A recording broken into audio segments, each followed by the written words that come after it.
আজকে 10 মিনিটে প্রেশার কুকারে চিকেন রান্না করলাম। এই জন্য প্রথমে রসুন, আদা, কাঁচা লঙ্কা তেলে ভেজে নিলাম। পেঁয়াজটাকেও লাল করে ভেজে নিলাম।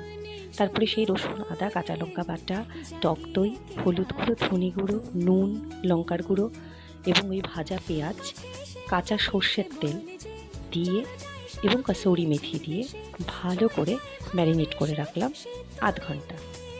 এরপরে কুকারের মধ্যে গোটা গরম মশলা ফোড়ন দিয়ে, তেজপাতা দিয়ে, শুকনো লঙ্কা দিয়ে সেই ম্যারিনেট করে রাখা মাংসটাকে সেই কুকারে দিয়ে দিলাম।